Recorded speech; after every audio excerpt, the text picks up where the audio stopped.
presented by Mathli Express Music.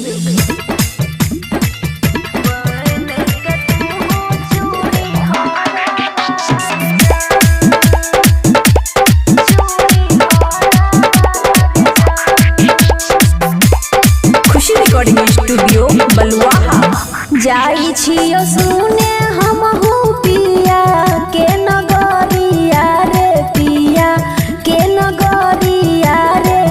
बहन के यही है चूड़ी हराबार जान रे जान रे।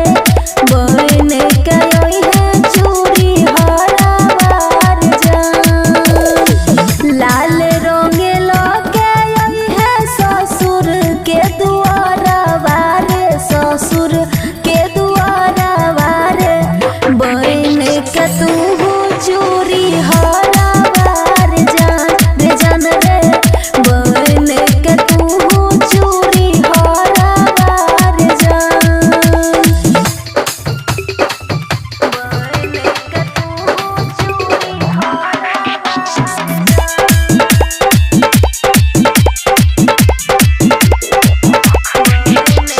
डीजे गुड बजवानी, डीजे गुड बजवानी।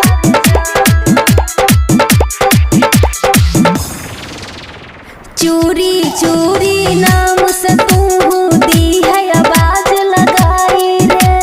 ननद के संगे हम आजे बौदी है शोर मचाई रे। दिल से यहाँ निकल तो तोरा आँख से गिर तो भट भट लोर। जीवन कितना खेल खिलाबै भगवान बन जाय छै कठोर।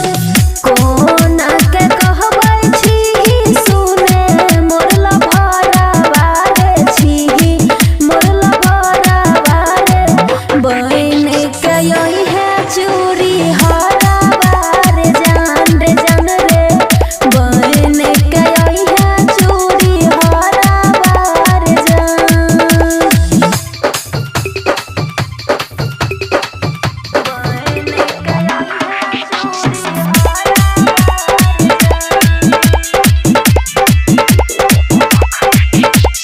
डीजे गुड बजवानी, डीजे गुड बजवानी।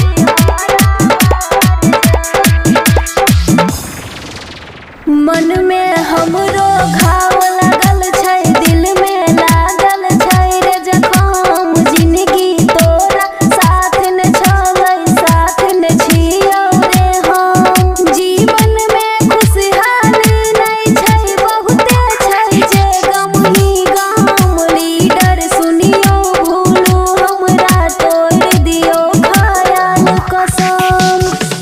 कहो दीपाली लौट जाई है सुन घरा बारे, तू सुन घरा बारे।